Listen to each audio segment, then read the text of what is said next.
আপনাদের অনুরোধ করি, দেশকে বাঁচান, মানুষকে বাঁচান। কষ্ট সহ্য হয় না, কথা বলতে পারি না, বিশেষ কারণে আমি আসি না। অন্যায় জুলুমের বিরুদ্ধে কোনো প্রতিবাদ করতে পারবো না, তাহলে এই দেশে থাকবো না। যে দেশে অন্যায় অত্যাচারের বিরুদ্ধে কথা বলা যায় না, সে দেশে থাকবো না। এমন কোন দিন আছে মেয়েদের উপর অত্যাচার হয় না, নারী নির্যাতন হয় না, পাশবিক অত্যাচার হয় না, জুলুম, খুন, অন্যায়, ব্যভিচার?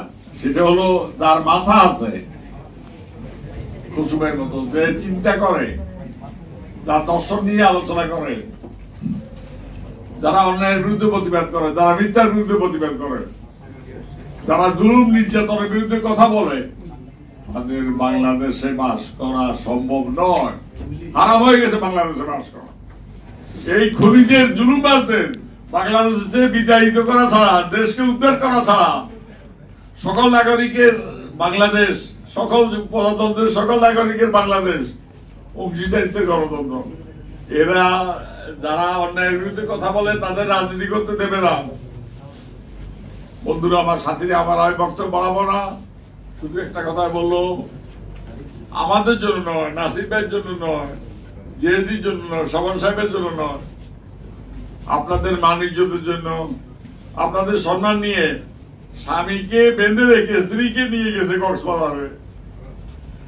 একটা বাচ্চা শিশু বলতেছে আমি ভাত খাবো না, পুলিশ তাকে ধরে নিয়ে যাচ্ছে। ভাত খাবে না কেন? একটা 17 বছরের মেয়ে ভারতে ধরা পড়েছে, অনৈতিক ভাবে তাকে হোটেলে রাখা হয়েছে। কি বলবো, কোনটা বলবো? এমন কোন দিন আছে মেয়েদের উপর অত্যাচার হয় না, নারী নির্যাতন হয় না, পাশবিক অত্যাচার হয় না, জুলুম, খুন, অন্যায়, ব্যভিচার? উপজেলা নির্বাচন কেমনে করবে? একজন প্রার্থী এখন আইসিইউতে আছে, দুলাল বগুড়ায়। ছাত্রলীগ, আওয়ামী লীগ, কিশোর লীগ, কি লীগ, সব লীগ মিলে তাকে মেরে ফেলার চেষ্টা করেছে। এইটা জালিমের দেশ, জুলুমের দেশ। আমরা নাকি মুক্তিযুদ্ধ করেছি, নাসির ভাই? আমরা মুক্তিযুদ্ধ করেছি, আমরা মুক্তিযোদ্ধা। এই জন্য অন্যায় জুলুমের বিরুদ্ধে কোনো প্রতিবাদ করতে পারবো না, তাহলে এই দেশে থাকবো না। যে দেশে অন্যায় অত্যাচারের বিরুদ্ধে কথা বলা যায় না, সে দেশে থাকবো না। জন্মগ্রহণ করেছি আমার জন্য নয়, আমার বাপের জন্য নয়, আমার পরিবারের জন্য, আমার দলের জন্য, মানুষের জন্য। মানুষের জন্য যদি কথা না বলতে পারি, এই জন্ম বৃথা। আগে শুনতাম মগের মুল্লুক, এখন তো মগেরা অনেক ভালো আছে। তারা নাম পরিবর্তন করেছে, মায়ানমার করেছে মগের পরিবর্তে। বন্ধুরা, আমার সাথীরা, আমার কষ্ট সহ্য হয় না, কথা বলতে পারি না, বিশেষ কারণে আমি আসি না। আপনাদের প্রতি অনুরোধ, মান সম্মান নিয়ে যদি বাঁচতে চান, পশুর আর মানুষের তফাৎ কি, পার্থক্যটা কি? যে অন্যায়ের বিরুদ্ধে কথা বলতে পারে না, জুলুমের বিরুদ্ধে কথা বলতে পারে না, জালিমের বিরুদ্ধে কথা বলতে পারে না, তারা এই দেশে বাঁচার দরকারটা কি?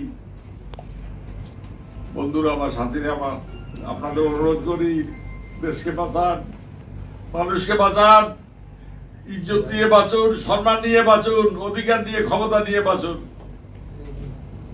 এই লড়াই মানুষের মুক্তির লড়াই, এটা লড়াই মানবতার লড়াই, এই লড়াই সাম্যের লড়াই, এই লড়াই মানবিক মর্যাদার লড়াই, হিউম্যান রাইটস।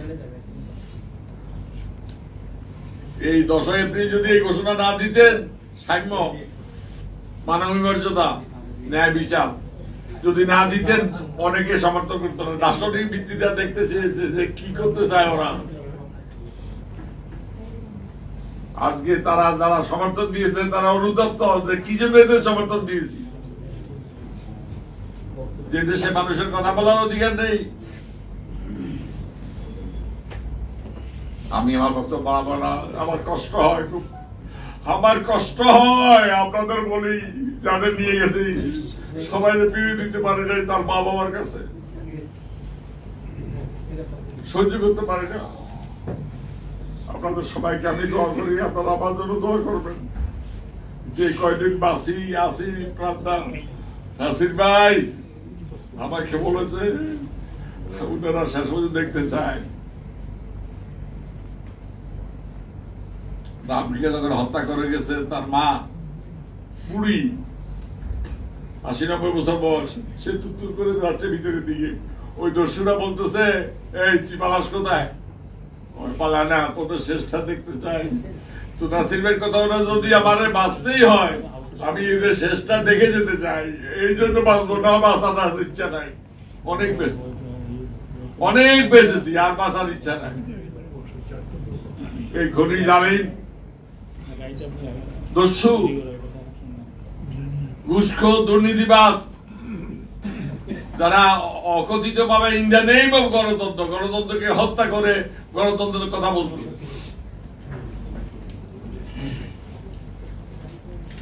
তাদের বিরুদ্ধে আপনাদের লড়াইটা জোরদার করেন, জাতিকে ঐক্যবদ্ধ করেন, মানুষকে ঐক্যবদ্ধ করেন, রুখে দাঁড়ান। আর সময় নাই। এরা কিন্তু ৪১ সাল পর্যন্ত এদের নাকি মৃত্যু নাই।